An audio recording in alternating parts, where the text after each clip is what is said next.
अस्सलाम वालेकुम नाज़रीन, आप देख रहे हैं प्रोग्राम सिटी एट 10। मैं हूं आपके साथ आपकी मेज़बान रमशा कमल। मेरा आपका साथ होगा 10 बजे से लेकर 12 बजे तक। खबरें भी बहुत सारी होंगी, लेकिन उससे पहले हम आज की कहानी पर नज़र डालेंगे कि वो क्या है। तो किसी गाँव में एक कुत्ता रहता था और वो कुत्ता जो था वो बड़ा चालाक था, ताकतवर था। और एक दिन उसे गोश्त का एक टुकड़ा मिला जो कि मुर्गी का लेग पीस था।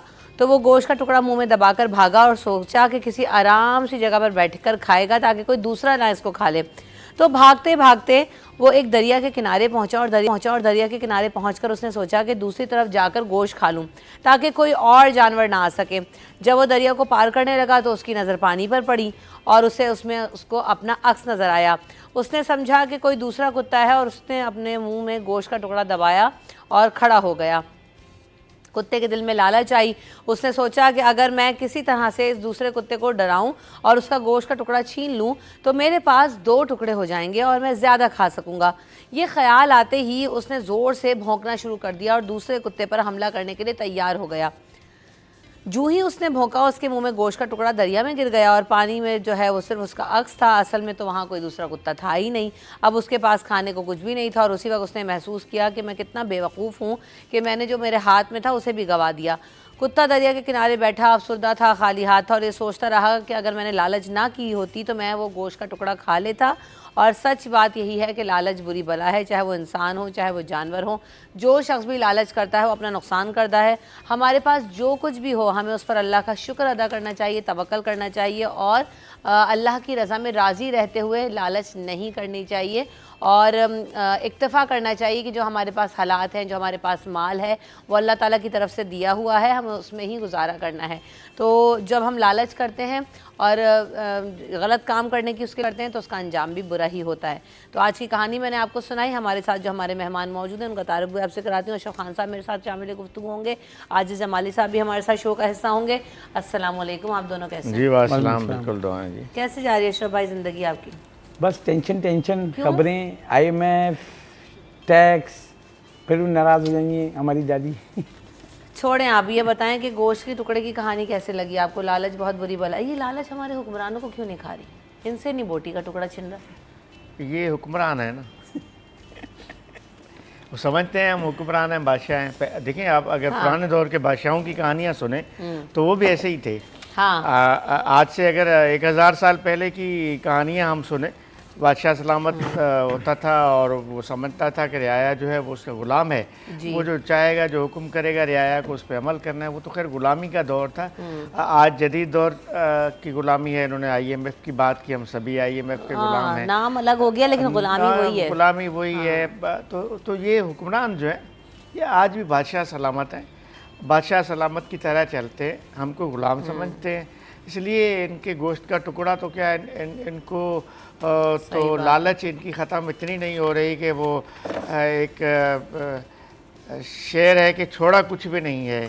यानी इन्होंने दुनिया की कोई ऐसी चीज़ नहीं छोड़ी जो सही सलामत हो, सब बेच दिया। हमारे मुल्क में तो बेचने का एक अमल है। इतना करप्शन, इतना पैसा होने के बावजूद चीज़ें बेचने का अमल भी जारी है। तो बहरहाल लालच बुरी बला है। पता नहीं है बला यहाँ से कब निपटेगी अशरफ भाई, क्या आप सोच रहे हैं? भला अल्लाह करे, दुआ यही है कि ख़त्म हो इस मुल्क से। क्योंकि लालच और करप्शन अगर हमारे मुल्क से ख़त्म हो जाए ना वाकई तो बड़े मामला सीधे हो जाए, मैं समझती हूँ। तो करप्शन का तो मुश्किल है लेकिन लालच ख़त्म हो सकती है क्योंकि इसमें हमारा दीन भी हमें यही कहता है एक दूसरे का ख्याल रखें, लालच ना करें। जैसे हमारे बहुत सारे लोग होते हैं, भाई होते हैं, तो हर अपने दूसरे भाई का ख्याल रखना चाहिए। जैसे मुश्किलात में हो, कुछ परेशानी में हो, तो उसमें यही होता है कि अगर हम साथ देंगे तो अपनी लालच को छोड़ के दूसरी की मदद करें, तो यही है। लेकिन ये जो आज हमारी दादी का जो मैसेज था पुरानी कहानी, तो उसमें यही था कि लालच बुरी बला है। जैसे आजिज़ भाई ने भी कहा, तो ये एक फैक्ट है कि लालच करेंगे जो आपके हाथ में वो भी चला जाए। बिल्कुल ऐसा ही है। तो आइए आज की ज़रा कहानियों के बाद आज की जो टॉप स्टोरीज़ हैं उसकी तरफ बढ़ते हैं। तो आटे की ब्लैक मार्केटिंग का ख़तरा है और आटा 400 रुपये किलो तक जाएगा और एसोसिएशन ने इस हवाले से ख़तरे की घंटी बजा दी है। आटे की किल्लत पैदा हो गई तो कीमतें आसमान पर पहुंच जाएंगी। आटा ब्लैक में 400 रुपये फ़ी किलो भी फ़रोख्त हो सकता है। आटा हर घर की ज़रूरत है। अगर हड़ताल रही तो फ्लोर मिल्स के लिए भी मुश्किल है। हुकूमत मुज़ाकरात के ज़रिए मसाइल का हल जो है वो निकाले और हुकूमत टैक्स देने वाले पर मज़ीद बोझ डाल रही है। ये एसोसिएशन के जो चेयरमैन हैं मुजम्मिल छैपल, उनका ये कहना है। और हम देख रहे हैं कि आज हड़ताल का तीसरा रोज़ है। आटे की जो तरसील है उसमें भी जो है हम देख रहे हैं कि वो काफ़ी ज़्यादा उसमें मुश्किल आ रही है, और अगर ये मुश्किल बरकरार रही तो वाकई आटे की कीमत में इजाफा हो सकता है। दूसरी तरफ हुकूमत सिंध ने सिंध भर में महकमा ट्रांसपोर्ट की ज़मीनें और इमारतें 1 माह में खाली कराने का हुक्म दे दिया है, और इस हवाले से जो SMTA बोर्ड ने जो है मंजूरी दी है। इजलास हुआ था वज़ीर आला सिंध सैयद मुराद अली शाह की ज़ेर सदारत और कराची के मसाइल के ऊपर ये इजलास, जिसमें मुख्तलिफ नुमाइंदगान ने, जो कराची के मेयर हैं सैयद गनी साहब हैं, सूबाई वज़रा हैं, उन सब ने शिरकत की थी।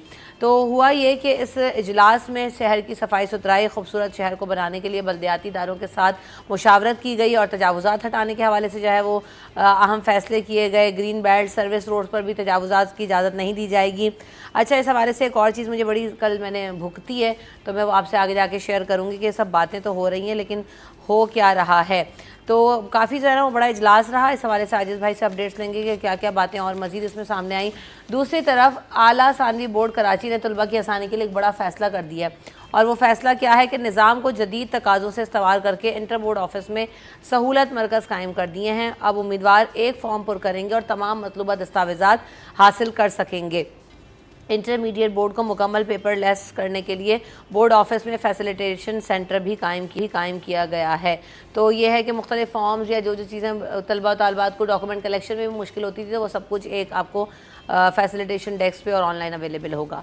दूसरी तरफ ये है कि सुप्रीम कोर्ट ने ख़वातीन और अक़लियतों की मखसूस नशिस्तें PTI को देने का हुक्म दिया, और कल ये बड़ा फ़ैसला सामने आया था जिसमें हम देख रहे हैं कि चीफ जस्टिस पाकिस्तान काजी फ़ाइज़ ईसा साहब की सरबराही में 13 रुकनी लार्जर बेंच ने सुन्नी इत्तेहाद काउंसिल की जो मखसूस नशिस्तें हैं उससे मुताल्लिक़ केस का फ़ैसला महफूज किया, और उसमें फ़ैसला ये आया कि जो मखसूस नशिस्तें हैं उससे मुताल्लिक़ दरख्वास्त पर महफूज फ़ैसला सुना दिया गया है।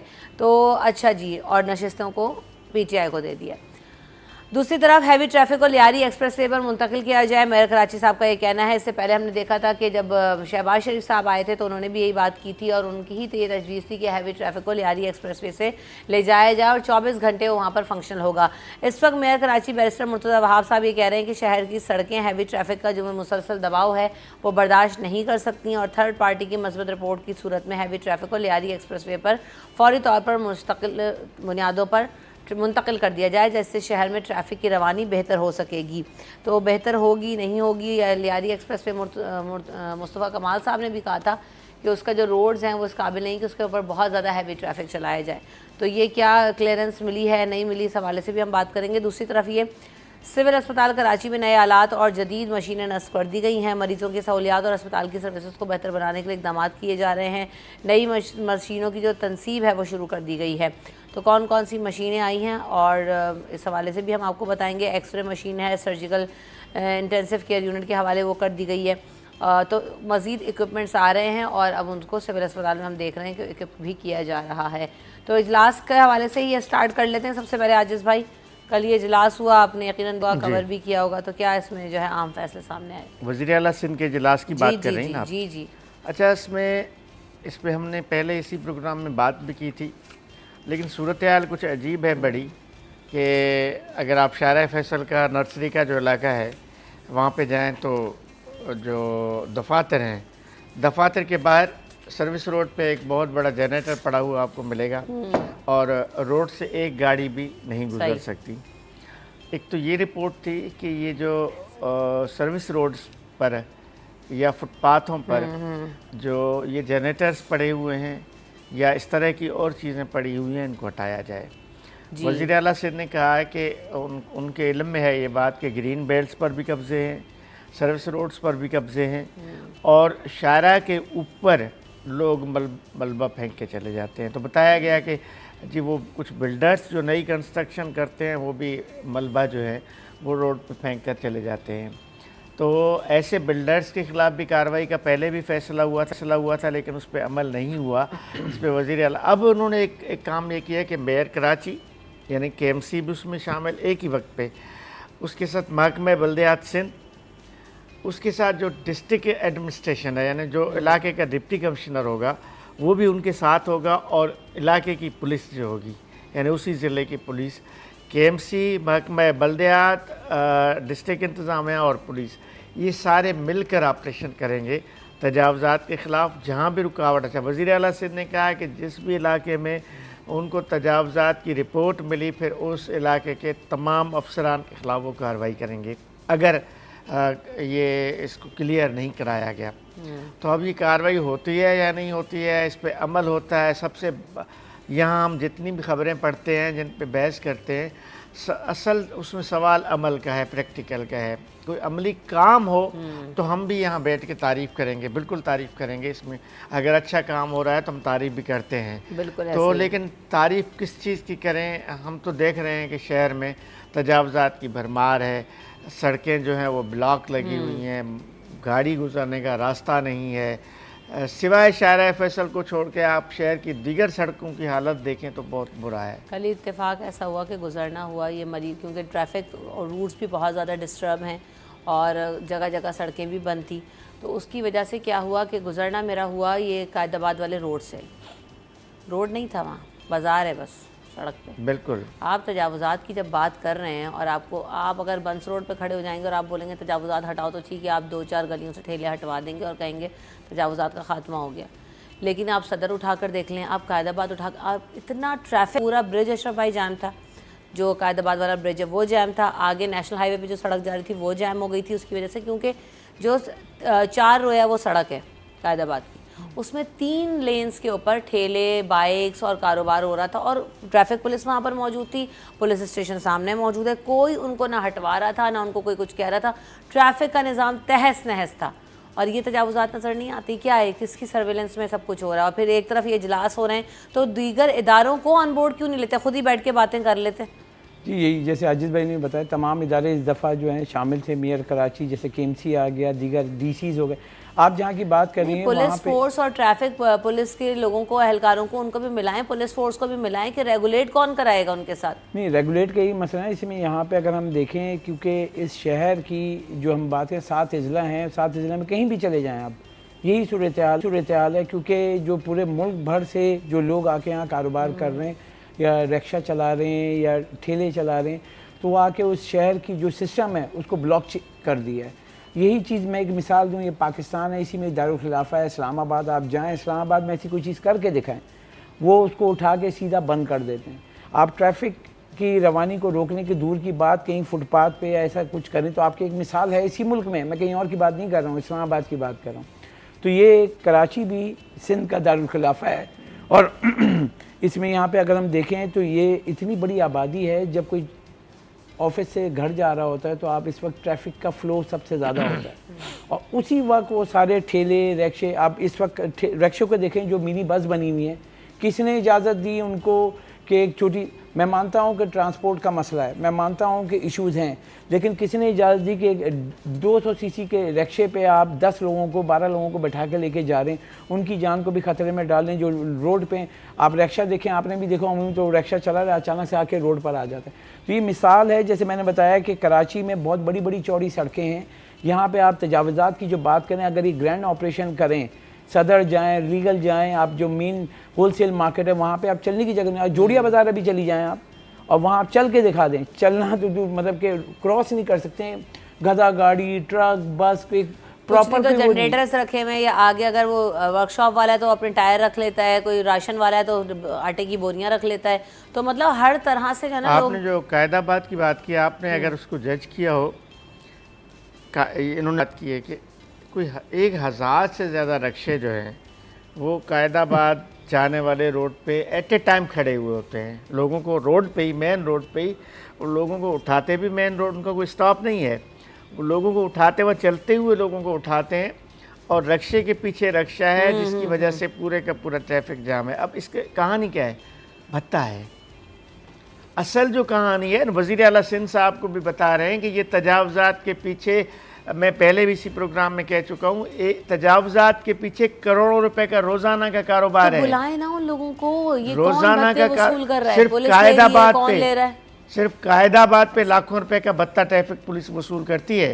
एक एक रक्शे से अगर एक 100 रुपया भी वसूल किया है, हज़ारों रक्शे हैं, सिर्फ लाखों रुपए तो इस मद में वसूल होते हैं। बिल्कुल ऐसा ही है। तो ये भत्ता का जो चक्कर, इस तरह सिर्फ ट्रैफिक पुलिस अलग लेती है, KMC वाले अलग लेते हैं, दीगर इदारे अलग लेते हैं, तो करोड़ों रुपए का करप्शन की जो कहानी है वो सिर्फ हुक्मरानों तक नहीं है, हम थोड़ी देर पहले जो बात कर रहे थे, करप्शन की कहानी निचले इदारों तक भी है, एक ट्रैफिक सिपाही से लेके वज़ीर आज़म तक है। मैं यही तो बात कर रही हूँ कि आजिज़ भाई आप बैठ जाएंगे, मेयर कराची बैठ जाएंगे, सूबाई वज़रा बैठ जाएंगे, लेकिन हल कैसे निकलेगा? इदारों को भी ऑन बोर्ड लें और जो रूट कॉजेज़ है मेरे ख्याल से उनको एड्रेस करने की ज़रूरत है। ये तो तजावुज़ात हटाने का हुक्म 100 दफ़ा आ जाता है, उसके बाद कुछ भी नहीं होता। ये भी मैंने देखा पार्किंग प्लाजा को फ़ाल करना है, कोई 10 दफ़ा यह खबर कर ली होगी कि जी पार्किंग प्लाजा को फ़ाल किया जाएगा, लेकिन होता कुछ नहीं है। इस पर हम मज़ीद भी बात करेंगे, लेकिन ब्रेक के बाद।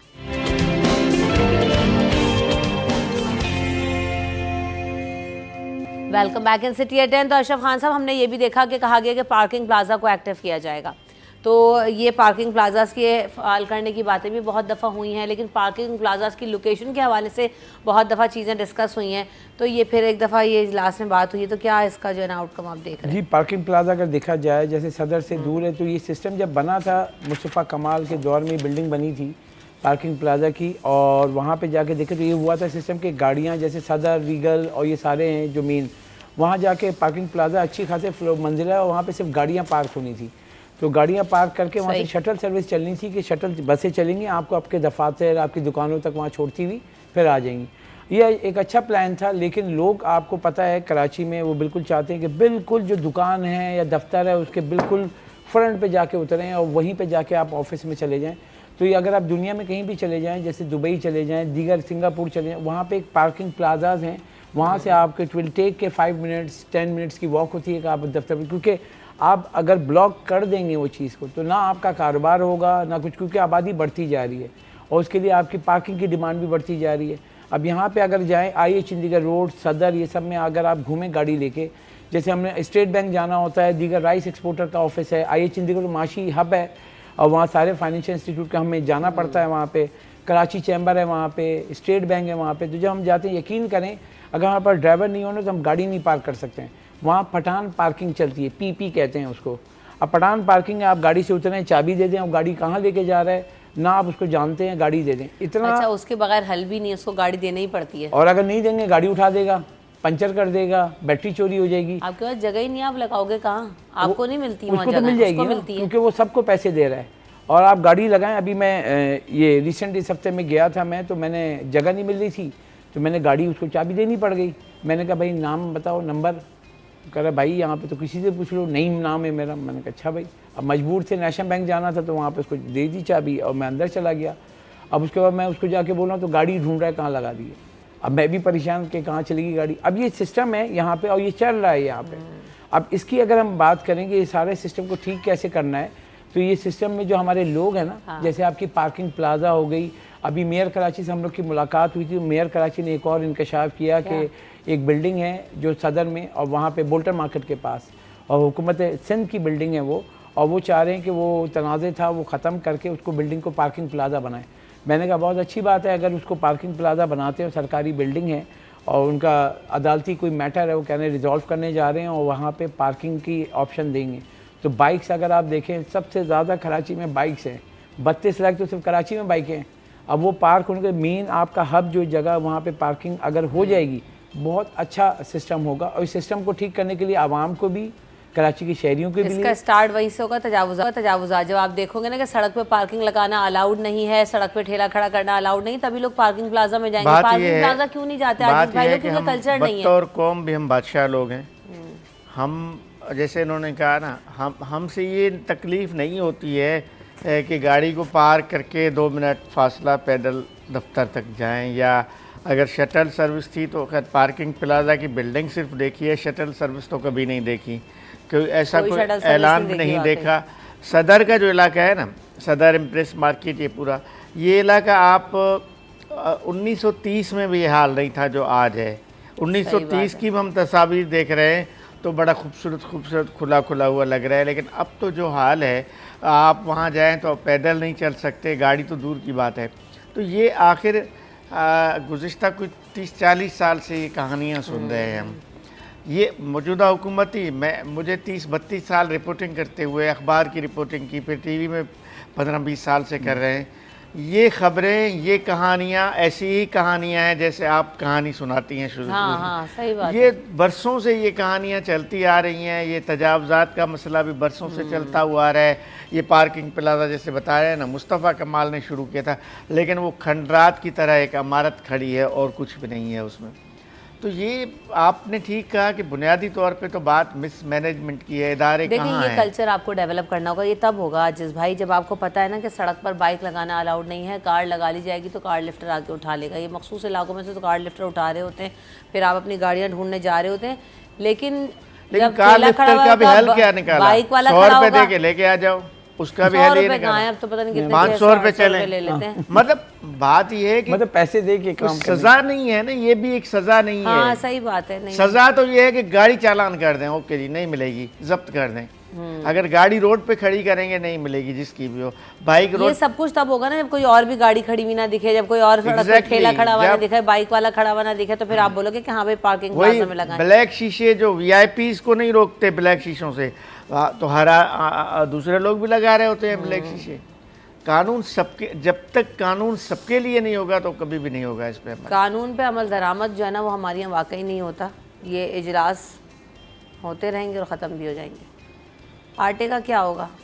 बहुत बड़ा कंसर्न है। आज देखा जाए तीसरा रोज़ है फ्लो मिल की स्ट्राइक का, और हम पहले दिन से कल एफबीआर की जानिब से भी आया कि ये इनका नफाज हो गई और इसलिए उनके साथ कोई मुज़ाकरात भी नहीं हो। कंसर्न ये देखें, मुल्क भर में 2000 के करीब फ्लो मिल्स हैं, और सिंध की बात करें 300 फ्लो मिल्स हैं, और कराची की बात करें 100 फ्लो मिल्स हैं। पूरे मुल्क में अगर देखा किसी एक शहर में, एक सिटी की बात करूँ, 100 फ्लो मिल्स हैं।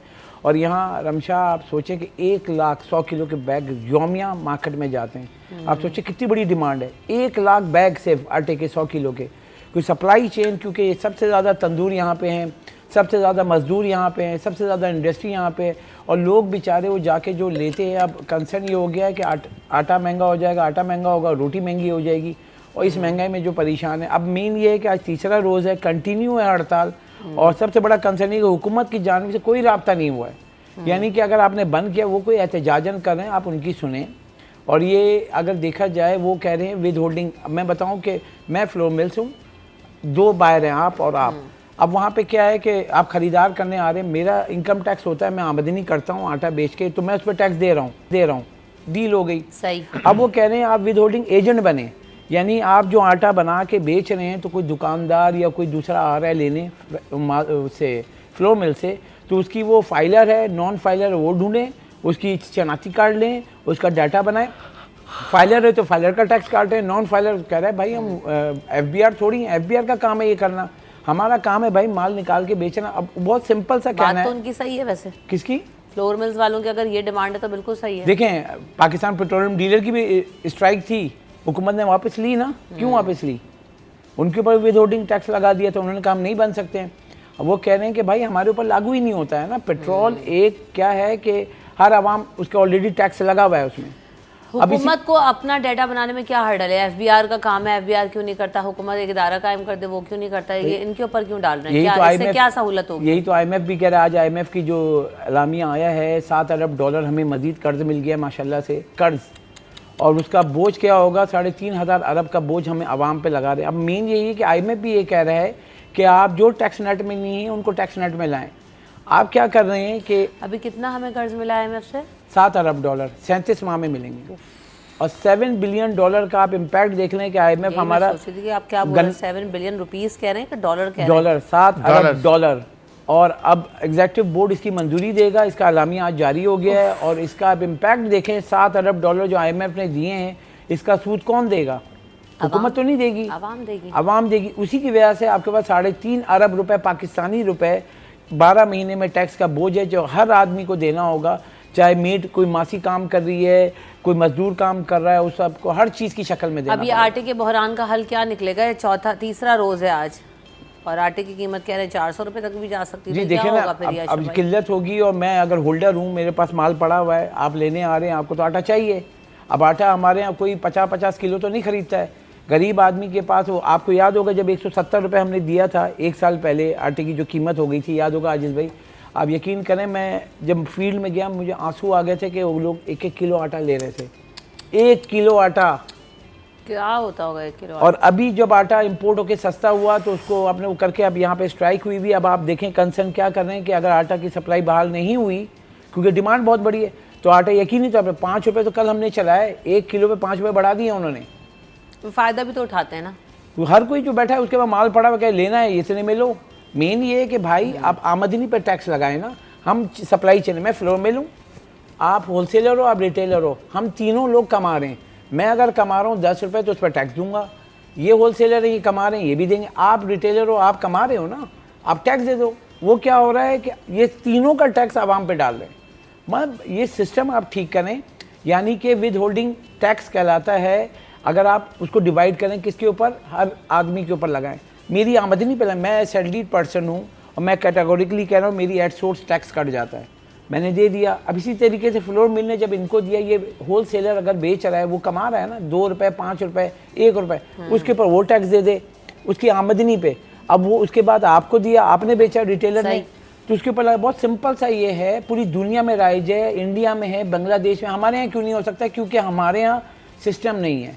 हमारे यहाँ FBR वाले जाके नहीं देखते हैं दुकानें कितनी हैं। अपना सिस्टम ठीक करें ना, आप इस दूसरे के ऊपर कंधे पे डाल रहे हैं और फिर क्या होगा? इन दी एंड मसला आजिज़ भाई आवाम को होगा। देखिए मैं यही समझ रहा हूँ कि इस मसले को फौरी हल करना चाहिए।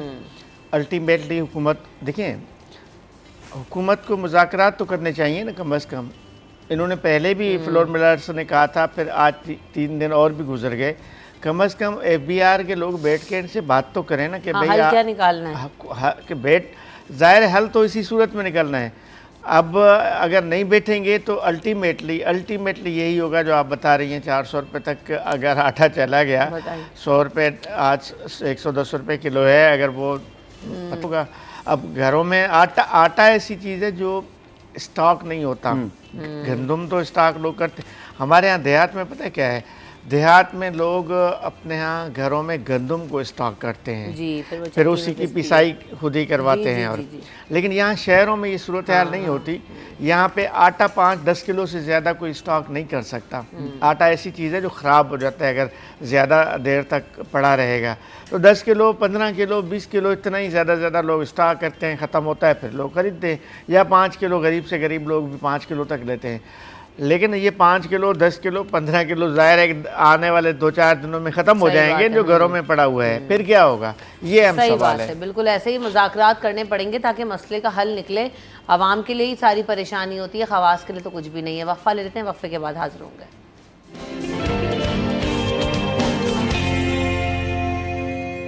Welcome back in city at 10। तो जनाब सिविल अस्पताल में जदीद आलात और मशीनरी नस्ब कर दी गई। इससे पहले भी अशरफ भाई हमने देखा था कि महकमा सेहत ने भी कहा और हमने देखा कि सिविल अस्पताल में नई मशीनें लाने का कहा गया था, उनको लगाया भी गया है। तो ओवरऑल हेल्थ सेक्टर में आपको क्या लगता है बेहतरी नज़र आ रही है?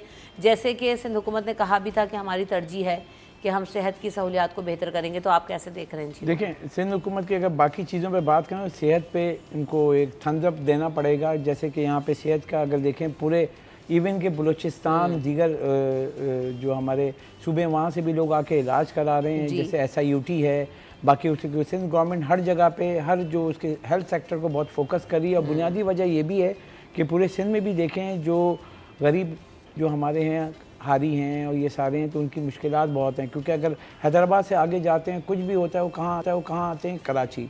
सिविल हॉस्पिटल जाएँ आप, अब्बासी जाएँ आप, इन सब में अगर जाएँ तो सरकारी अस्पताल जो भी हैं हमारे जिन्ना में भी इतनी आपका रश है कि आपको वो बेचारे बाहर बैठे हुए नज़र, जो हमारी टीम भी जाती है वो दिखाती भी है। अब मसला ये है कि जो सिस्टम को हॉस्पिटल की तादाद अगर हम देखें तो अब उसमें इंक्रीज़ होना चाहिए। और इसमें जो मौजूदा अस्पताल हैं वो इतना लोड बर्दाश्त नहीं कर सकते। क्योंकि आप अब्बासी में जाएँ, सिविल में जाएँ, यकीन करें जब जाते हैं सहूलत तो दे रहे हैं लेकिन उनको ताख़ीर होती है। क्योंकि वो आता है उम्मीद लेके कि बीमार है और वो इतना एक्सट्रीम पे आता है कि उसको फौरी तौर पर उसको इमदाद चाहिए, लेकिन रश इतना होता है कि उसको मुश्किलात होती हैं। इसमें अच्छा एक जावेद इकबाल साहब जब आते हैं ना हमारे आप लोगों के, हम सबके साथ ही, उनकी मुझे तजवीज़ अच्छी लगती है। वो बार बार एक ही बात कहते हैं कि आप इक्विपमेंट कर रहे हैं, वेल इक्विप्ड हो रहे हैं, अस्पताल सब कुछ ठीक है, लेकिन ये सिर्फ जिना सिविल या इसी साइड पे NICH सारे किडनी सेंटर SIUT सब इसी एक जगह पर मौजूद हैं जहाँ पर हम ये शारा देख रहे हैं। तो आजिज़ भाई वो हमेशा ये बात कहते हैं कि जी नॉर्थ साइड पे, सरजानी साइड पे या जो है ना हम गुलशन साइड पे हम देखते हैं कि जो गवर्नमेंट के अस्पताल हैं उनकी किल्लत नज़र आ रही है और वहाँ पर इस तरह से नहीं है। इसमें तो अस्पतालों की तादाद में भी इजाफा होना चाहिए। इसमें दो बातें हैं। एक तो ये अच्छी बात है कि सिविल हॉस्पिटल, चूँकि जिन्ना काफ़ी बेहतर हॉस्पिटल है। कराची में जितने भी हॉस्पिटल्स इस वक्त गवर्नमेंट सेक्टर के हैं, जनरल हॉस्पिटल्स, उसमें जिन्ना हॉस्पिटल सबसे अच्छा है। लेकिन सिविल पुराना हॉस्पिटल है सबसे, उसको बेहतर होने की ज़रूरत है। बहुत उसमें बेहतरी की गुंजाइश है। मेरा ख्याल है कि जिस तरह गुज़िश्ता 5-10 साल सिंध हुकूमत ने जिन्ना हॉस्पिटल पे फोकस किया है ना, अब अगर उसी तरह सिविल हॉस्पिटल पे फोकस करें तो वो काफ़ी बेहतर हो सकता है। लेकिन आपको एक मैं बात बताऊं कि डिस्ट्रिक्ट हॉस्पिटल्स हर डिस्ट्रिक्ट में मौजूद हैं सिंध गवर्नमेंट के, ऐसे नहीं है कि नहीं है। आप जिस भी ज़िले में जाएंगी वहाँ पे गवर्नमेंट का डिस्ट्रिक्ट हॉस्पिटल मौजूद है। असल बात है उन जो छोटे हॉस्पिटल्स हैं उनमें सहूलियात का फुकदान है, जिस वजह से पूरा जो बर्डन होता है, जो बोझ होता है, वो इन बड़े 3-4 हॉस्पिटल्स पे होता है। तो इसलिए अगर आप कोरंगी में जाएंगी तो कोरंगी में सिंध गवर्नमेंट हॉस्पिटल है, बड़ा शानदार बिल्डिंग बनी हुई है। अगर सरजानी की 5 नंबर वाला हॉस्पिटल जी, अगर आप न्यू कराची में Sindh government hospital new Karachi मौजूद है। अगर आप मलीर में जाएंगे तो सऊदाबाद में सिंध गवर्नमेंट हॉस्पिटल, बड़ा ज़बरदस्त शानदार किस्म की बिल्डिंग है। तो इस तरह हर डिस्ट्रिक्ट में सिंध गवर्नमेंट के एक अस्पताल भी है और 100 से ज़्यादा अमला भी उन हॉस्पिटल्स में मौजूद है। एक बहुत बड़ा यानी बजट है, आप समझें उनका। लेकिन सहूलियात नहीं हैं, मशीनें नहीं होती हैं, जिस वजह से लोगों को पता है कि जिन्ना में ये मसला हल हो जाएगा तो लोग इस वजह से जिन्ना आते हैं। MRI वहाँ पे हो सकता है, CT स्कैन वहाँ पे हो सकता है और बहुत सारी सहूलियत। अब तो उसको मज़ीद जो पेशेंट एसोसिएशन है उनका एक मुआहदा किया है सिंध हुकूमत, और उन्होंने गुज़िश्ता रोज़ अपनी ब्रीफिंग में एक वज़ीर आला से ने कहा एक नई बिल्डिंग भी बना के दे रहे हैं पेशेंट एड वेलफेयर एसोसिएशन के साथ सिंध गवर्नमेंट मिलकर। जिन्ना हॉस्पिटल में बहुत सारी सहूलियात हैं, तो इस वजह से उस पर बर्डन ज़्यादा है। तो मेरा ख्याल है कि अस्पतालों की तरफ सहूलियात को डिवाइड करना चाहिए। छोटे हॉस्पिटल्स में, छोटे भी नहीं हैं, बड़ी हॉस्पिटल्स हैं, बतौर बिल्डिंग और बतौर स्टाफ वो बड़े हॉस्पिटल्स हैं, लेकिन सहूलियात के एतबार से वो छोटे हैं। सही। उनमें एक्सरे मशीन होगी तो ख़राब पड़ी हुई होगी, CT स्कैन मशीन होगी तो ख़राब पड़ी हुई होगी, अजीब सूरत हाल है। हाँ, ये एक मसला है। बिल्कुल सही बात है आजिज़ भाई कि जो है ना यहाँ फोकस हो रहा है, अच्छी मशीन्स आ रही हैं, बहुत अच्छी बात है, अप्रिशिएबल। लेकिन हमारी तजवीज़ ये है कि आप उधर भी फोकस करें ताकि इलाका वाइज लोगों को जो है ना वो सहूलत मैसर आ सके और उनके लिए आसानी हो सके। अच्छा, दूसरी खबर हमने ये भी देखी कि जो हैवी ट्रैफिक है उसको लियारी एक्सप्रेस वे पर मुंतकिल किया जाएगा, ये शहबाज शरीफ साहब ने कहा था। और उसके बाद जो है इसके ऊपर बड़ी बहस भी हो रही थी कि वहाँ पर जा सकता है कि नहीं जा सकता। बहरहाल कल ये फैसला किया गया है कि मेयर साहब ने कहा है कि अब हैवी ट्रैफिक वहाँ मुंतकिल होगा और वहाँ से जाएंगे अब गाड़ियाँ। देखिए नमशा, इसको समझना ये होगा, कोई भी अगर जैसे एक्सप्रेस वे है या वो तो लोड की बात करते हैं। पाकिस्तान और ख़ास तौर से कराची में बात करें, 2 पोर्ट हैं। अब KPT से जो माल निकलेगा वो आप अगर इससे निकालेंगे, लियारी एक्सप्रेस वे से इस पर चढ़ाएँगे और लेके जाएंगे, तो इसका जो मुस्तफ़ा कमाल ने बोला, जो पहले साबिक मेयर कराची भी रहे, तो उन्होंने कहा कि जब ये बना था तो उसमें डिले भी हुआ, कुछ हो, तो उन्होंने कुछ जो ब्रिजेस बने हुए ना, आपने देखा होगा बहुत काफ़ी अरसे तक ये बन रहा था, पूरा मुकम्मल नहीं हुआ था। तो जो ब्रिजेस बने तो उन्होंने कहा वो इस काबिल नहीं है कि ये लोड बर्दाश्त कर सकें। हमें लोड समझना होगा कि जो एक्सेल लोड, अभी जैसे हम हाईवे की भी बात में, तो एक्सेल लोड ये कि ट्रक पे जैसे माल 40 टन लोड करना है वो 80 टन लोड करते हैं। अब आप सोचें कि बैक टू बैक अगर ट्रक जाएंगे और वो ब्रिज जब आएगा लियारी एक्सप्रेस वे पे, तो जो बैक टू बैक उस पर डबल वज़न होगा तो क्या खुदा ना खास्ता कुछ भी हो सकता है। उसके लिए एक टीम होती है, सर्वेयर टीम, कि वो पुल पे लोड डाल के चेक करती है कि वो क्या बर्दाश्त कर पाएगा नहीं पाएगा। जैसे हमने देखा है शहर में जब ब्रिजेस बन रहे होते हैं तो नीचे हैवी वो रख के उसका वज़न लोड करते हैं कि वो दबेगा तो नहीं। अब मसला ये है कि यहाँ पे हम अगर ये फ़ैसला कर रहे हैं तो इस फैसले पे हमें ये देखना होगा कि जो वो हैवी ट्रैफिक लोड आएगा, क्योंकि इसके लिए जो मुस्तफ़ा कमाल की जो मैं ब्रीफिंग सुन रहा था प्रेस कॉन्फ्रेंस, उन्होंने कहा कि जब ये बनाया गया था तो नॉर्दर्न बाईपास, आजिज़ भाई भी बोलेंगे कि नॉर्दर्न बाईपास का एक बाईपास बनाया गया था, तो उसमें कहा था उससे कनेक्ट करेंगे और सारा हैवी ट्रैफिक वो वहाँ से पोर्ट से निकल के नॉर्दर्न, थोड़ा सा लंबा पड़ेगा लेकिन उसमें ये है कि आपको शहर से वो दूर होगा, नॉर्दर्न बाईपास से आके हाईवे पे निकल जाएगा और वो ट्रैफिक टोटल ओवरफ्लो हो अच्छा, अभी जुमेरात तक थर्ड पार्टी रिपोर्ट भी जमा कराई जाएगी, उसके बाद ये हतमी फैसला सामने आएगा। आजिज़ भाई आपका कमेंट भी होगा, लेकिन पहले ब्रेक ले लेंगे उसके बाद।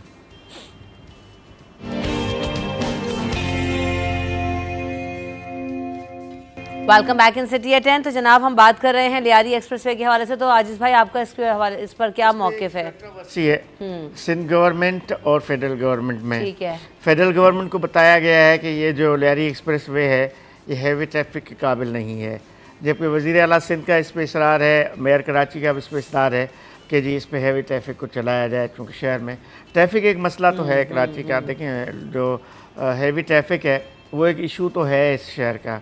एक अलग रोड हर शख्स जी शऊर कहेगा कि एक अलग रोड होना चाहिए।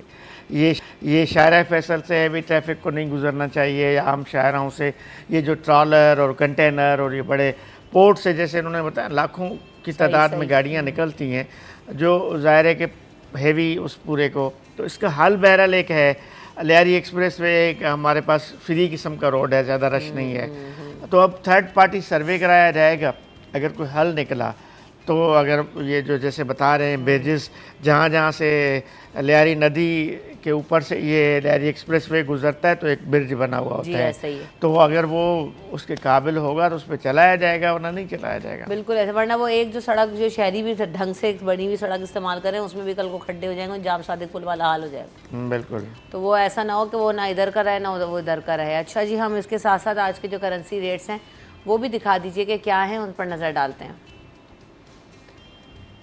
दिखाइए करेंसी रेट्स क्या है। तो इस वक्त हम देख रहे हैं कि यूरो सारी करेंसी रेट्स में इजाफा हो रहा है। शो भाई क्या चल रहा है?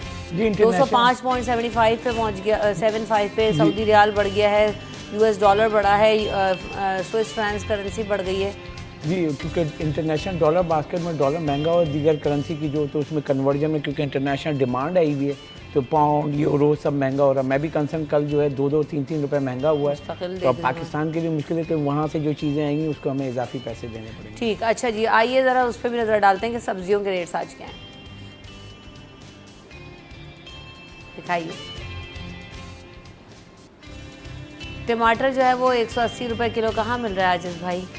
तो सरकारी रेट पे कोई दुकान है? 2 दिन पहले आप 200 रुपये कह रही थी तो 20 रुपये कम हुआ, इससे तो लग रहा है इस चार्ट के मुताबिक। में कुछ नहीं है, सब कुछ सस्ता है। अदरक भी इन्होंने सस्ती कर दी है, 575 रुपये, 600 रुपये वैसे कल थी रेट, लेकिन वो मार्केट में तो खैर इससे ज़्यादा ही महंगा है। तो रही आपके पास 70 रुपये। सब्ज़ी तो खैर अब 100 रुपये से कम कोई देता ही नहीं है 1 किलो, कोई भी सब्ज़ी ऐसी नहीं है। फूल गोभी के रेट आ गए आपके पास, खीरा 60 रुपये। लो भाई, ये एक दुकान लगा लें, ये कमिश्नर कराची साहब ने वो बना लें, स्मार्ट बना लें। वैसे अच्छी तजवीज़ है। जैसे हमारे यूटिलिटी स्टोर्स हैं वैसे एक सब्ज़ी का भी हो जहाँ गवर्नमेंट के रेट्स पे मिलें, तो फिर मज़ा भी आए कि हाँ भाई चलें ख़रीद लेंगे। वैसे ऐसा होना चाहिए इलाकों में। मैनेज नहीं होता ना, चीज़ें मैनेज नहीं होती। सबसे बड़ा प्रॉब्लम हुकूमत के लिए यही होता है कि हुकूमत जब खुद चला रही होती है करप्शन होती है, मैनेज नहीं हो पाएगा। यूटिलिटी स्टोर में नहीं आटा चीनी तो मिलता ही नहीं है, आप दूसरी चीज़ लेंगे तो आपको चीनी का थैला देंगे। यूटिलिटी स्टोर और इसमें ये फ़र्क है, सब्ज़ी तो डेली चेंज होती है ना। यूटिलिटी स्टोर में तो एक बार महीने में आके सामान रख लिया फिर चल रहा है, यहाँ तो रोज़ाना चेंज करना पड़ेगा। हाँ, लेकिन कोई ना कोई तरीक़ाकार तो आप बनाए ना कि सरकारी रेट आप जारी कर देते हैं तो उसमें मिलता नहीं, या फिर आप वो है कि उनको पाबंद करें। वेदर की सूरत हाल भी दिखाइए कि आज मौसम की सूरत हाल क्या रहेगी। वक्फा लेंगे, वक्फे के बाद हाजिर होंगे।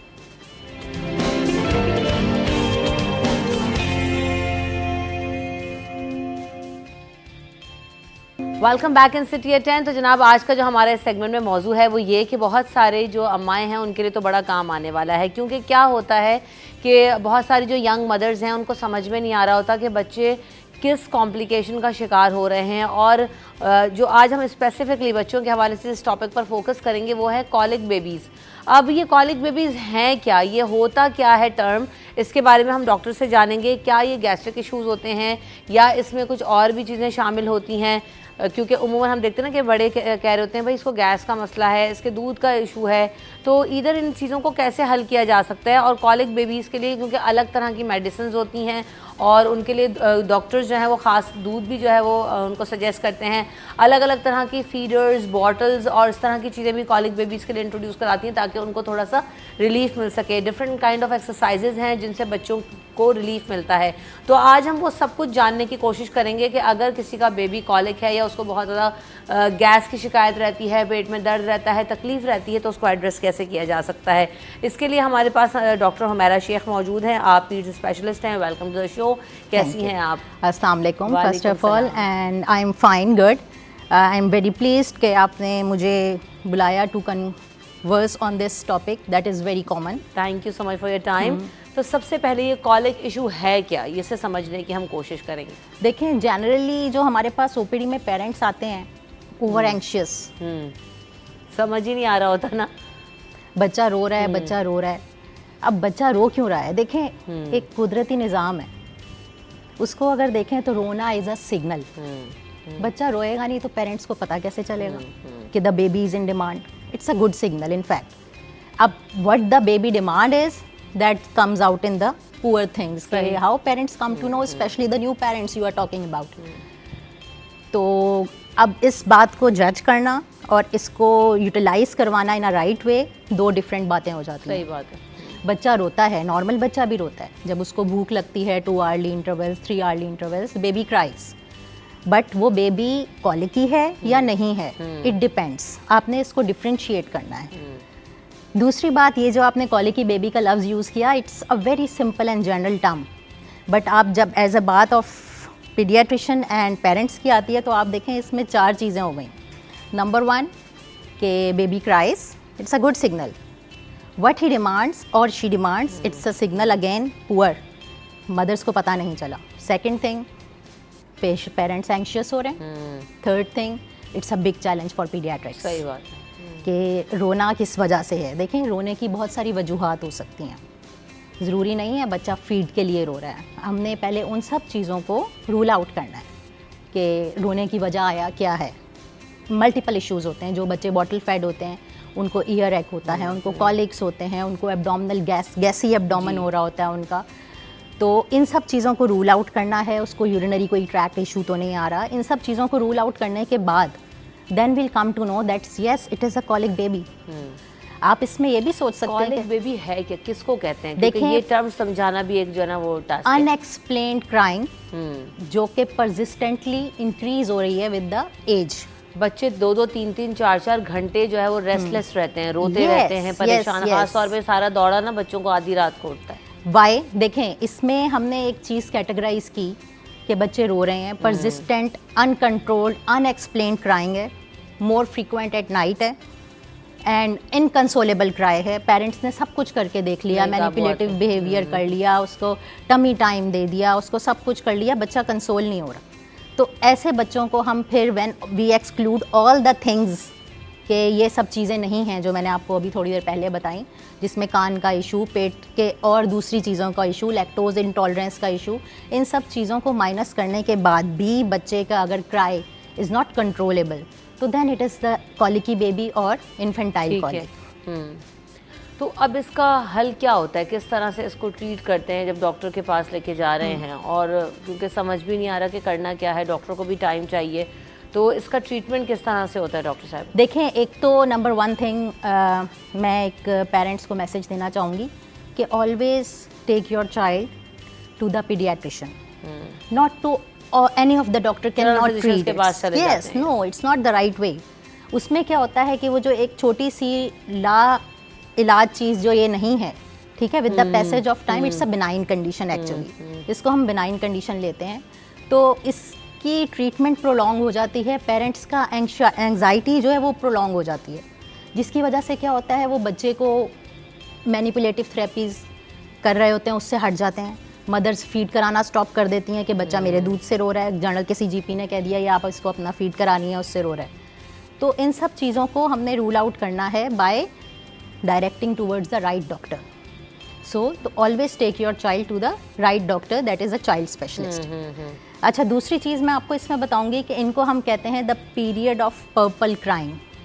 देखें, पीरियड है, सेल्फ रिजॉल्विंग थिंग है, लिमिटिंग चीज़ है, मतलब it can be resolve, it is a benign condition. ऐसी चीज़ नहीं है कि इसको हम कहें कि ये बहुत प्रोलॉन्ग चलेगी। तो period of purple, the purple stands for peak of crime, ठीक, the first purple of peace, peak of crime. 2 से 3 हफ्ते का बच्चा है, उसने क्राइंग शुरू की, it will gradually increases to 3 to 6 weeks and you can't imagine this कि 3 months का 4 months का जब बच्चा होता है इट्स कम्प्लीटली रिजॉल्व्स। अच्छा, P is purple, U is unexplained. Unexplained रो रहा है बच्चा, फीड भी करवा दिया, सब कुछ कर दिया, ठीक है। This we are talking about the infants that is less than 6 months of age, though are totally on the breast feed और top feed whatever they are, unexplained है। आर वो रेजिस्ट कर रहे हैं, जो आप उनको होम रेमेडीज दे रही हैं उससे रेजिस्ट कर रहे हैं, resist to everything you are doing that. The second P is painful cry. सही। It's not that quite cry, जो हम नॉर्मल बच्चा रोता है उसकी क्राई को हम क्वाइट क्राई कहते हैं, that is a very painful cry. L is for long lasting, 2-2, 3-3 घंटे। आपने अपनी बात का इब्तिदा ही इस बात से किया कि 2-2, 3-3 घंटे बच्चे रोते हैं। And E, what is that E? Increase at evening times. Why? Because आप अगर देखें तो इवनिंग में हमारी कुदरत ने एक निज़ाम रखा है कि रात हुई है, सोना है, good hormones and bad hormones का बैलेंस है। तो इसी तरह सेरोटोनिन और मेलाटोनिन का बैलेंस है जो कि डिस्टर्ब होता है इवनिंग टाइम में, तो बच्चे जो सूदिंग इफेक्ट उनको आ रहा होता है मॉर्निंग में, वो रात में जब बैलेंस कम होता है तो वो पीक टूवर्ड्स क्राइंग। अच्छा, कॉलर भी उनको भी शामिल करते हैं। अस्सलाम वालेकुम। वालेकुम अस्सलाम जी, कौन साहब है और क्या सवाल पूछना चाहते हैं? जी डॉक्टर साहबा, इवनिंग से मेरा एक सवाल था कि अगर बच्चा रात को अचानक से रोना शुरू कर दे तो ये क्यों रोता है बच्चा अचानक से, और उसको क्या हो सकता है उस टाइम ना, मतलब पेट का इशू है बच्चे को या कोई और इशू है? उम्मूमन ये प्रैक्टिस है कि बच्चे वाकई एकदम से सोते से उठते हैं और चीखें मार मार के रोते हैं। देखिए कॉलिक्स, एब्डोमिनल क्रैम्प्स, उस वक्त करना क्या चाहिए समझ ही नहीं आ रहा होता। फीड भी करा दिया, सुला भी दिया, डायपर भी चेंज है। अब टमी टाइम दें बच्चे को, फॉर 2 to 3 प्रोग्रेसिव स्टेजेस में दें बच्चे को। टमी पे लिटाएं, उसका बैक स्वैप करें, उसको पहले ईज़ करने की कोशिश करें। हर चीज़ में हमने मेडिकेशंस को नहीं लेकर आना, पहले हमने उसकी मैनिपुलेटिव बिहेवियर, प्रिवेंटिव थेरेपीज़ करनी है। देखें, अगर आप मुसलसल कंसेक्यूटिव नाइट्स में डिस्टर्ब हो रहे हैं तो you need to consult a paediatrician. ठीक। इसमें मैंने आपको बताया, देखें ईयर एक बहुत कॉमन इशू होता है उन बच्चों में जो बॉटल फीडिंग पे होते हैं। मदर्स रात को सोते सोते, definitely mothers are human being, तो उनको जब नींद आ रही है, बच्चे ने भूख का डिमांड की है, नींद उसने फीड डिमांड की है, मदर उठी, उन्होंने फीड करा दिया और बर्प नहीं करवाया, डिकार बगैर दिलाए बच्चे को ऐसे लिटा दिया, तो it will cause an earache, it will cause reflux. ठीक है, तो इन सब चीज़ों से प्रिवेंशन करें। इट्स अ लिमिटेशन, ये रिजॉल्विंग है, ऐसा नहीं है कि इट्स नॉट रिजॉल्विंग। ये बच्चे को बर्प कराना किस एज तक ज़रूरी होता है? बच्चा खुद कब से जाना वो बर्प करना? When up till the age of, जब तक बच्चा टोटली एक्सक्लूसिव ब्रेस्ट फीड पे है, आपने बच्चे को बर्प कराना है। ठीक है, इसका प्रॉपर तरीका क्या है कि आपने बच्चे ने फीड किया, आप उसको 10 मिनट तक साथ लगा के रखें, बैक्स की स्वैप करें, उसको जब डिकार आ जाए उसके बाद भी 10 मिनट तक कोशिश करें साथ ही लगा के रखें। देन बेबी को कंफर्टेबल वे में, लाइक ऑन द बैक और on the side, in Airy clothing में उसको रैप किया हुआ हो, स्वेडलिंग की हुई हो उसको, और फिर उसको सुलाएं। ठीक। अच्छा, कुछ मेडिकेशंस भी जो है हम देखते हैं मार्केट में ओवर द काउंटर भी अवेलेबल हैं, कुछ ड्रॉप्स वगैरह मिल जाते हैं, कुछ सिरप्स वगैरह हैं, लोग कहते हैं ये हेल्पफुल हैं फॉर द कॉलिक बेबीज़। उसका क्या इम्पैक्ट होता है, किस एज तक दे सकते हैं, नहीं देना चाहिए, इस हवाले से भी आपसे पूछेंगे, लेकिन पहले ब्रेक ले लेते हैं, उसके बाद।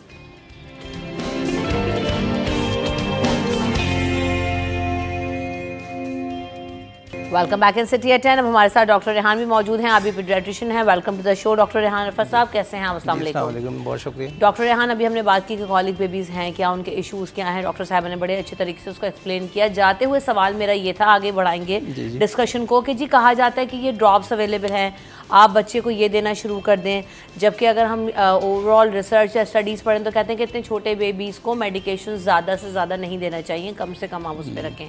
तो जो सिरप्स आ रहे हैं, गैस के ड्रॉप्स मुख्तलिफ नामों से मिल रहे हैं, कॉलिक ड्रॉप्स मिल रहे हैं, ये किस हद तक एप्लीकेबल होते हैं, इनका कितना असर होता है, देने चाहिए या नहीं देने चाहिए? जी, चलिए, बहुत शुक्रिया आपका न्यूज़ चैनल में मुझे बुलाने का, मैं मशकूर हूँ आपका, थैंक यू सो मच। देखें, इसमें हम अगर बात करें तो हम बात करेंगे ऑथेंटिसिटी की, जी, कि FDA ने, जो फेडरल ड्रग एसोसिएशन US है, उसने क्या रिकमेंडेशन दी है। पहली तो मेरी दरख्वास्त उन तमाम माओं से है जो जिनके न्यूबॉर्न बेबीज़ होते हैं कि बिला ज़रूरत कोई भी दवा किसी के कहने पर ना दें। अपने बच्चों के डॉक्टर से रुजू करें और जो एडवाइस करें उसको फॉलो करें।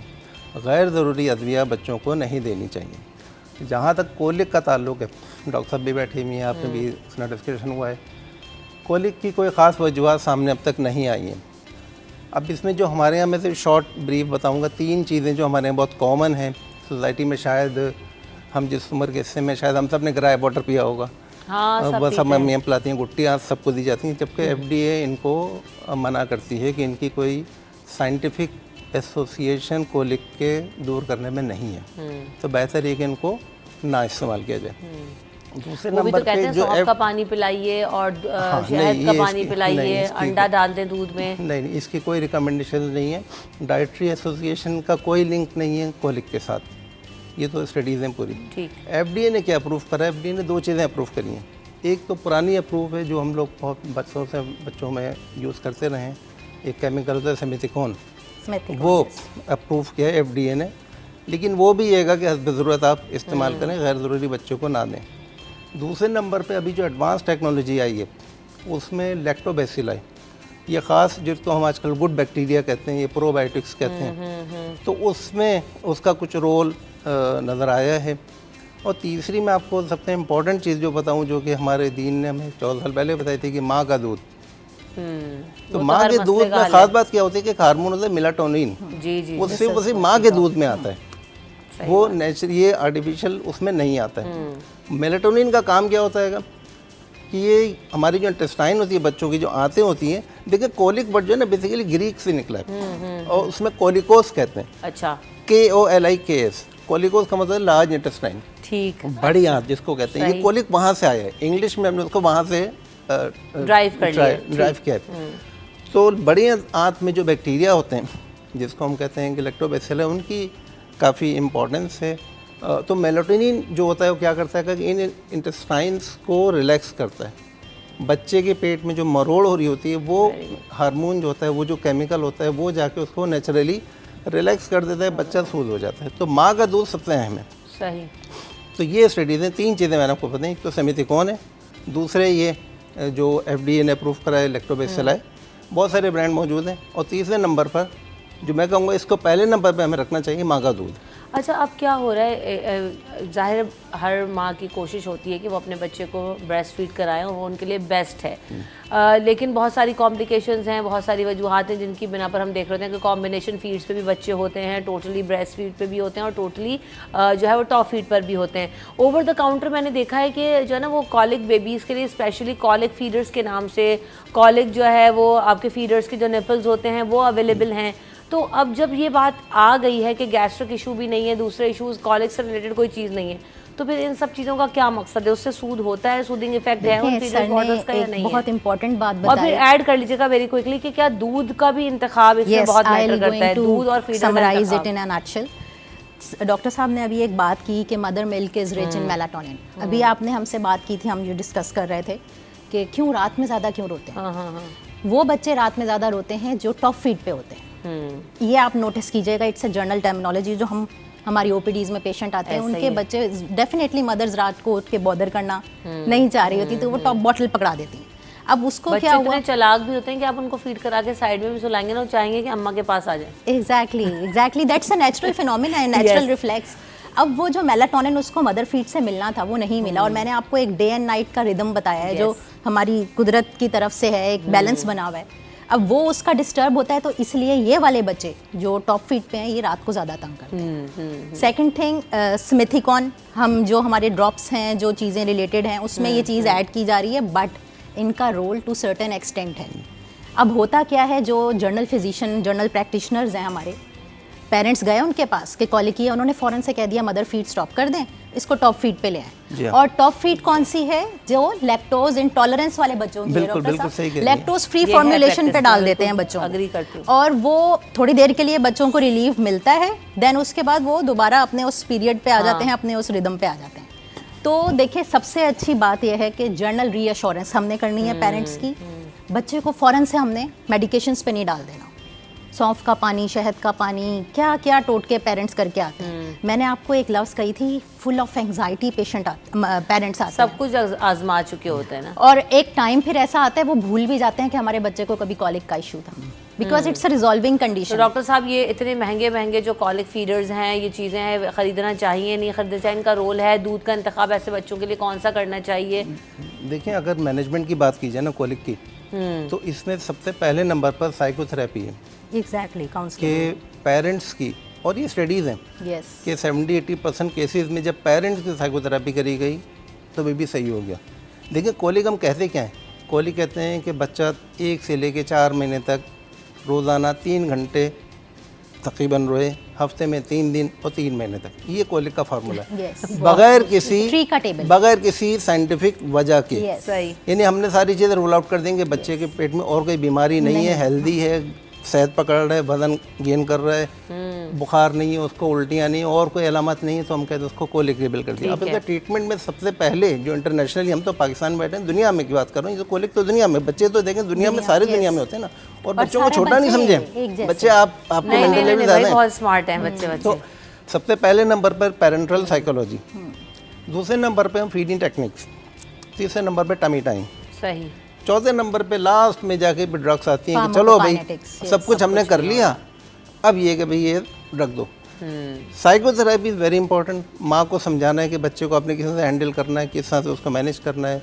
फीडर को किस टाइप की, अगर आप टॉप फीड करनी है तो कैसे यूज़ करनी है। बाद होगा फीडर ऐसी होती है तो बच्चा जो ले लेता है तो सक करता रहता है, हवा पेट में बच्चे की जाती है, जो एक प्रॉब्लम क्रिएट करती खाली है गैस फीडर्स का। लगा के भी माएँ छोड़ हाँ, देती हैं। ये एक और एग्जैक्टली, रात को बच्चा सो रहा है, अब कौन उसके दूध बनाए, पैसिफायर्स दे वो देते हैं। पैसिफायर देते, ये चीज़ देखिए, सबसे इम्पोर्टेंट चीज़ इसमें ये है, give time to the parents, जी। Do counsel them. ये जो हम रश के उसमें पड़े हुए हैं ना कि we have a lot of patients outside the OPD, बस जल्दी जल्दी we need to write a medications and let the parents go. No, don't, this is not the way.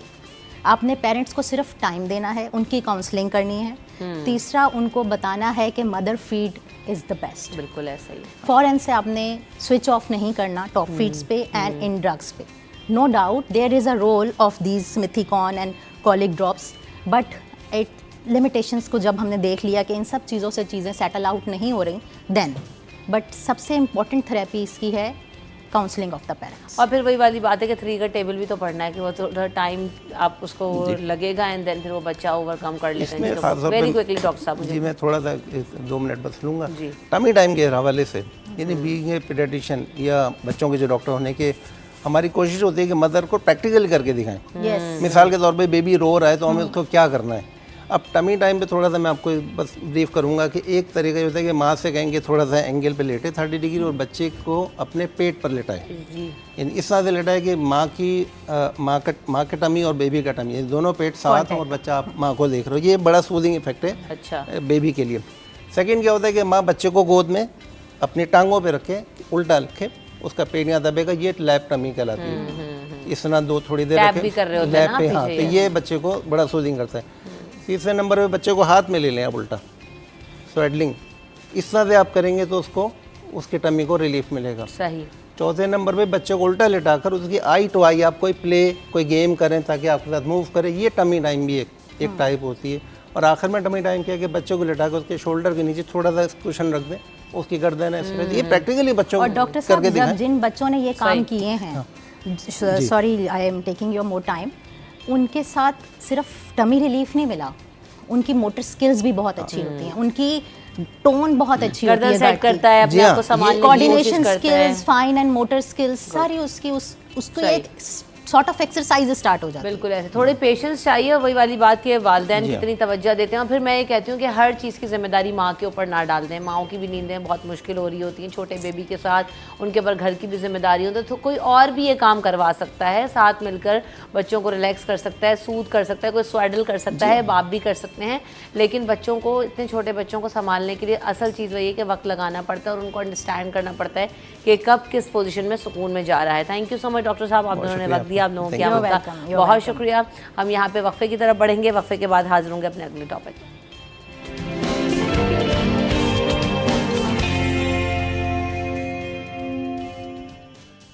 Welcome back in city at 10। मैंने बीच में एक सवाल किया था आप दोनों से और वो सवाल मैं दोबारा करूँगी। उसकी वजह यह है कि हमें ये सीखना है ना, लर्निंग हमारी इस सारी बातों से क्या है कि हम भी सब कुछ बातें करके उठ जाएंगे या कुछ सीख पाएंगे। तो इमरान भाई और मुंतहा दोनों से सवाल ये है कि बहुत ज़्यादा बोलने की आदत को कंट्रोल कैसे कर सकते हैं, और अगर कोई कम भी बोल रहा है तो वो अपने सोशल सर्कल में, अपने घर में, अपनी पोजीशन को अपने वर्क प्लेस में बेहतर करने के लिए क्या कर सकता है इन बोथ वेज, क्या गाइड? देखिए, हमने एक खुशफहमी में रहे कि हमारे लिए जो तरक्की होगी वो आईक्यू होगी, उसकी वजह से हम भागे ग्रेड्स की तरफ। उसकी वजह से हमारे जहन में यह है कि हमारा अच्छा ग्रेड आएगा तो हमें अच्छे कॉलेज में दाखिला मिलेगा, कॉलेज में अच्छा ग्रेड आएगा अच्छी यूनिवर्सिटी में दाखिला मिलेगा, और उसके बाद फिर हमारे अच्छे ग्रेड आएगा तो फिर हमें अच्छी नौकरी मिलेगी और उससे हम कामयाब होंगे। ये एक भेड़ चाल हमें लगाई गई, जबकि आज तक किसी ने भी किसी भी स्पेशलिस्ट के पास जाके ना उसकी परसेंटेज पूछी है, ना उसका GPA पूछा है, और ना ये पूछा है कि तेरे कितने गोल्ड मेडल थे। आज तक किसी ने नहीं पूछा, और ना ही उस थेरेपिस्ट ने कभी, जब उसके पास कोई एक ऐसा बंदा आया, चाहे वो अपने सर्विस ओरिएंटेड, चाहे लॉयर हो या कोई भी हो, और उसने कहा जी मैं आपके काम से मुतमईन नहीं हूँ, तो उसने दराज खोल के अपना ट्रांसक्रिप्ट निकाल के नहीं दिखाया कि मेरे ज़रा गोल्ड मेडल और A ग्रेड देख लो। तो ये दुनिया के अंदर जो कामयाबी है वो दो जहानतों की कामयाबी है, वो emotion intelligence and social intelligence. दुनिया के अंदर आप कुछ भी पढ़ लें, आप कुछ भी बना लें, कुछ भी काम कर लें, कोई आपकी प्रोडक्ट हो, सर्विस हो, उसका अल्टीमेट बेनिफिशियरी ह्यूमन बीइंग है। तो अगर आपको ह्यूमन बीइंग का नहीं पता, सोशल इंटेलिजेंट नहीं पता, तो फिर आप कामयाब नहीं हो सकते। हर शख्स दुनिया के अंदर आपका कस्टमर है। मैं यहाँ पे एक सेल्समैन हूँ, मैं ये चाहता हूँ कि मेरी बात आप समझ लें, मैं ये चाहता हूँ कि लोग मेरी बात समझ लें। I am selling my words, मैं ये चाहता हूँ। तो जो अगर इसको ये सलाहियत नहीं आएगी वो कामयाब नहीं होगा। लेकिन इसके अंदर अगेन अगर आप सिर्फ चर्ब ज़बानी कर रहे हैं और ज़्यादा बोल रहे हैं, जिसकी वजह से सामने वाले को कि ये आप इंटेलिजेंट नहीं है, यानी सोशल इंटेलिजेंट ये कि आपने मुतासिर कर लिया, आपने अपनी चीज़ समझा दी, आपने अपनी चीज़ बेच दी, आपने अपना नुक्ता नज़र बता दिया, और आप भड़के नहीं, किसी ने आपको इरिटेट किया, आप भड़के नहीं। तो उसका तरीका ये है कि आप सुनने की प्रैक्टिस करें, और जिस वक्त आपको लगता है कि ये सुनने से पहले आप भड़क जाते हैं, बोलने वालों को यही होता है, तो फिर वही होता है कि आप अपनी ज़बान यहाँ रख के सुने। यानी जब कोई बोल रहा हो तो आपने सुनना है, और सुनने के लिए जो आपको एक माइंडफुलनेस चाहिए, उसके लिए अपनी ज़बान अपने तालु पे लगा लें। अच्छा, तो मैं देर लगेगी ना मुझे बोलने में, मेरा एक इनडायरेक्ट मैसेज मैंने अपने आप को क्या कंडीशन किया कि इसमें मैं सुनने के मोड में हूँ, बोलने के मोड में नहीं हूँ। बाज़ दफ़ा जो है वो लोग इस तेज़ी से दो बोल रहे होते हैं, तो मैं कभी ऑब्जर्व करता हूँ कि इसमें से सुन कौन रहा है दोनों मुतवातिर कंप्लीट बोल रहे हैं, तो डेफिनेटली दोनों बोल रहे हैं, सुन कोई भी नहीं है, तो असर तो नहीं होगा ना, असर तो कोई भी नहीं होगा। इसी तरह अभी आपने बच्चों का बड़ा खूबसूरत प्रोग्राम कर रहे थे, डॉक्टर्स बैठे हुए थे, इतनी 25 चीज़ें बच्चों को बोल दी, बच्चों को क्या समझ में आएगा? बच्चे का स्पैन तो एक को 10 बार रिपीट, बच्चे का तो ये है कि आपने एक बात बोली है 10 दफ़ा रिपीट किए, तब उस बच्चे को समझ में आएगा। आप 10 बातें एक दफ़ा बोल रहे हैं और कह रहे समझते ही नहीं है, बिल्कुल नहीं समझता, क्योंकि आप बोल रहे हैं, आपको बोलना नहीं है ना। अब यही अगर आप जो दूसरी तरफ, जैसे आपने बताया कि अगर कोई बंदा खामोशी से बैठा रहेगा, सर आप खामोशी से बैठे रहेंगे, अल्लाह से हाथ नहीं उठाएंगे दुआ मांगने के लिए, और जद्दोजहद के लिए हाथ नहीं उठाएंगे, अल्लाह नहीं देगा। सही। अल्लाह नहीं देगा, ठीक है। वो कहता है कि जी जब मेहनत करोगे तब मैं दूंगा। अल्लाह को मुझे नीड नहीं पता है ना, क्यों कह रहा है मांगो, क्यों कह रहा है बोलो, क्यों कह रहा है पुकारो, क्यों कह रहा है। हाँ, ऐसे है ना, क्या उसको नहीं पता है मेरे बारे में? सब पता है, लेकिन वो क्यों कह रहा है कि बोलो, मांगो तो मैं दूंगा, मांगो तो मैं तुम्हें दूंगा। मुझसे जो नहीं मांगता मैं उससे नाराज होता हूँ। अब अदाज अगर पे कह रहे हैं कि जो लोग मुझसे नहीं मांगते मैं उनसे नाराज होता हूँ। तो ये प्रिंसिपल हमें मिल गया कि हमें मांगना है, लेकिन तरीका क्या होगा, ठीक है। बोलना है जिसके अंदर कोई वज़न हो, नहीं तो फिर आपकी वैल्यू, अब कॉमेडियन में और एक आलिम में फ़र्क होना चाहिए ना, एक स्कॉलर के अंदर और एक जुगतबाजी के अंदर फ़र्क होना चाहिए। सही बात है। आप अगर लोग आपको देख के बहुत ज़्यादा हंसते हैं क्योंकि आप एक फजूल किस्म की बात करते हैं, फिर दूसरी बात ये कि मज़ा और तंज दो अलग अलग चीज़ है ना। सही बात। किसी की पगड़ी उछालना ये कोई मज़ा नहीं है, ये कोई मज़ा नहीं है। किसी की हतक करना, किसी को जो है वो मायूब करना, किसी को नीचे कर देना और फिर लोगों के अंदर से वाह वाह करवा लेना, ये इस पर इज़्ज़त तो नहीं हुई ना। इज़्ज़त वो है जो आपकी गैर मौजूदगी में आपके लिए कोई सब बात कहता है और आपकी गैर मौजूदगी के अंदर आपके लिए दुआएं खैर करता है और आपकी गैर मौजूदगी के अंदर बैठ के कहता है यार बंदे ने ऐसी बात की थी, यहाँ लगी थी। बिल्कुल ऐसा ही है।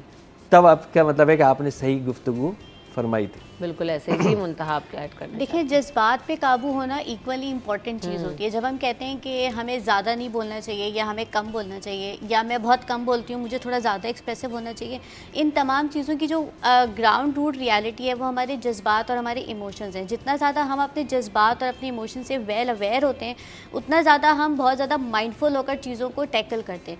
जैसे अभी बात हो रही थी कि आप सिर्फ बोले जा रहे हो और आप सुन नहीं रहे हो। सो स्पीकिंग स्किल्स के साथ साथ लिसनिंग स्किल्स इक्वली इंपॉर्टेंट होती हैं। जैसे इन्होंने बोला कि आप माइंडफुल हो अपने आप को कि अच्छा अब मैं इस वक्त सुनने के मूड में हूँ, मुझे जवाब नहीं देना है। सो इवन अगर आपको पता है कि आप एक ऐसे इंसान हो जो ज़्यादा एक्सप्रेसिव नहीं है या ज़्यादा कम्युनिकेट नहीं करना जानता, लेकिन उसको ये ज़रूर पता होना चाहिए कि कब उसका बोलना ज़रूरी है और कब उसका जवाब देना ज़रूरी है, कब अपने लिए आवाज़ उठाना ज़रूरी है। बिकॉज़ हम एक ऐसी सोसाइटी में रहते हैं, क्योंकि हम पहले भी बात कर रहे थे वर्क प्लेस के बारे में, हम एक ऐसी सोसाइटी में रहते हैं जहाँ पर हमें ये लगता है कि जो बंदा ज़्यादा कम्युनिकेट करता है, ज़्यादा हाईलाइट करता है अपनी चीज़ों को, वो ज़्यादा सक्सेसफुल होता है। But there is a very fine line between being a good communicator and being a manipulator.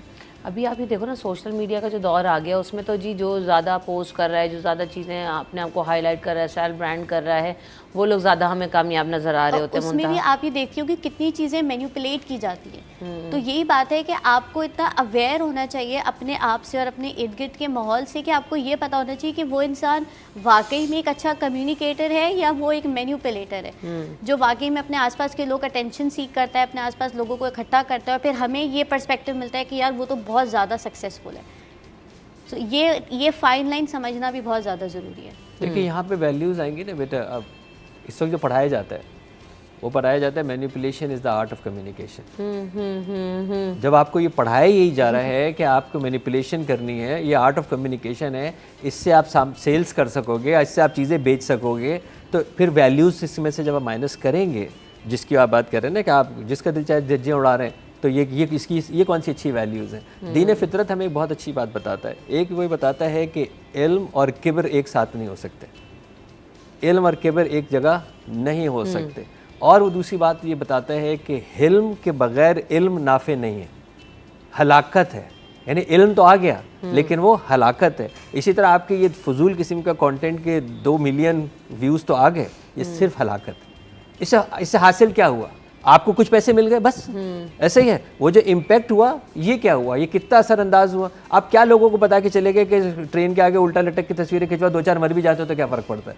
ये क्या सिखा के गए?